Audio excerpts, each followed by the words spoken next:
श्रीमद् भगवत गीता का 15वां श्लोक। पांचजन्यम ऋषिकेशो देवदत्तम धनंजयः पौंड्रम दधमौ महाशंखम भीमकर्मा वृकोदरः।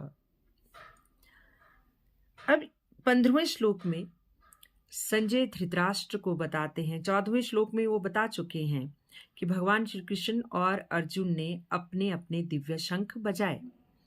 अब 15वें श्लोक में संजय उन शंखों की बात कर रहे हैं, उन दिव्य शंखों की बात कर रहे हैं जो पांडव सेना की ओर से खड़े हुए महारथियों ने बजाए। तो पहले तो वो श्री कृष्ण को ऋषिकेश कह रहे हैं। ऋषिकेश यानी कि जो दूसरों की मन की बात जानता है, अंतर्यामी है। तो संजय कहते हैं कि अंतर्यामी श्री कृष्ण भगवान ने पांचजन्य शंख बजाया। पांचजन्य शंख की महत्ता यह है कि भगवान श्री कृष्ण ने पंचजन नामक दैत्य का वध किया था और फिर उस दैत्य को उन्होंने शंख के रूप में स्वीकार किया। उसका नाम पंचजन था, इसलिए भगवान श्री कृष्ण के शंख का नाम भी पांचजन्य है। फिर ये लिखते हैं देवदत्तम धनंजय। तो धनंजय कह रहे हैं अर्जुन को, और देवदत्त है अर्जुन के शंख का नाम। तो अर्जुन को धनंजय क्यों कहा गया है इस श्लोक में? क्यों संजय ने उनको धनंजय कहा? क्योंकि अर्जुन ने एक बार राजसूय यज्ञ करवाया था जिसमें उन्होंने सैकड़ों राजाओं को जीत कर उनसे धन एकत्रित किया था, बहुत धन संग्रहित किया था, इसलिए अर्जुन का एक नाम धनंजय भी है। और एक बार उन्होंने देवताओं की सहायता के लिए असुरों के साथ युद्ध किया था।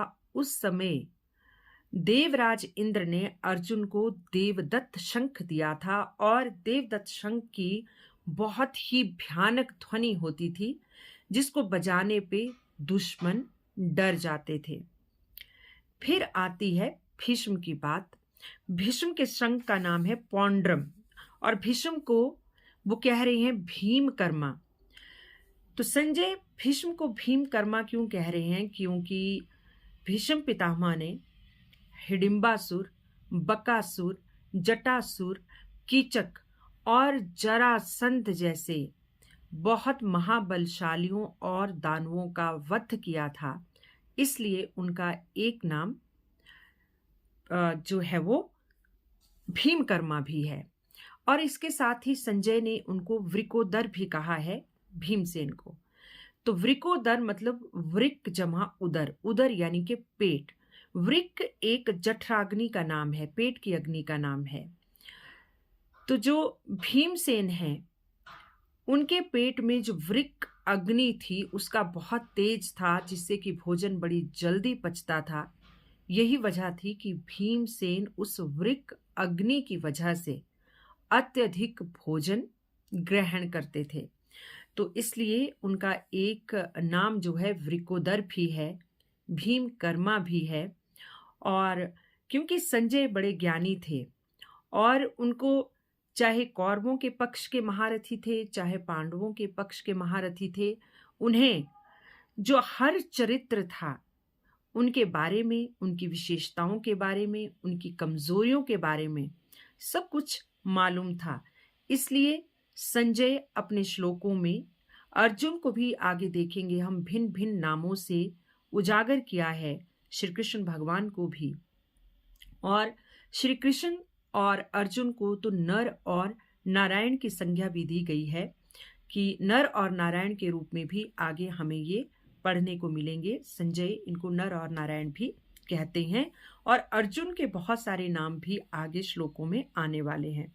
तो इस तरह से इस श्लोक में हमने देखा कि श्री कृष्ण ने अपना पांचजन्य शंख, अर्जुन ने देवदत्त शंख और भीष्म ने अपना पौंड्र शंख बजाया, जिससे कि बहुत भयंकर ध्वनि निकली, जिससे कि कौरवों की सेना सहम गई थी। राधे राधे।